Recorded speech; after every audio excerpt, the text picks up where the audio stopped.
My name is Angie Seykora, and I'm a third-year sculpture candidate in the MFA program at Edinburgh University of Pennsylvania.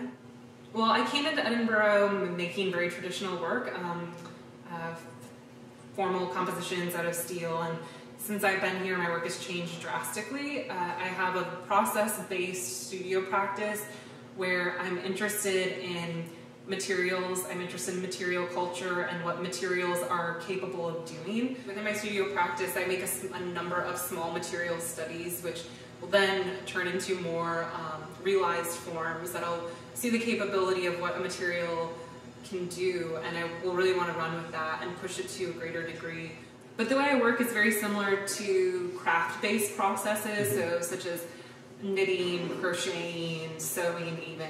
So, making patterns, making large sheets of confetti glued down to vinyl, or electrical tape taped down to vinyl to make a pattern that looks manufactured but is not, really interests me. And then really, what can I do with this, and what does it mean to make something by hand?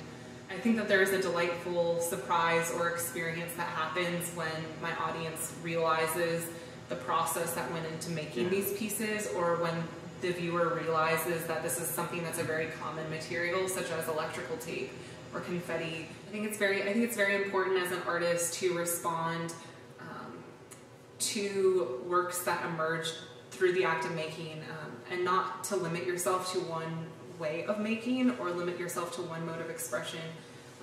And this is exactly why I work across disciplines, because there are times when a three-dimensional work will lend itself best to some of my ideas. I came out of this program making just as much 2D work as I do three-dimensional work, and that's really important.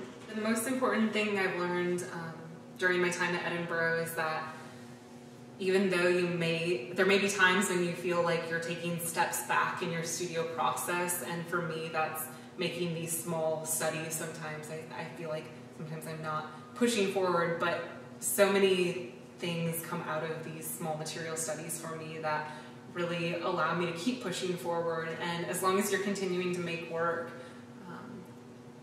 I don't think any work is necessarily a bad piece of work. It all informs part of a larger body, which is important to realize.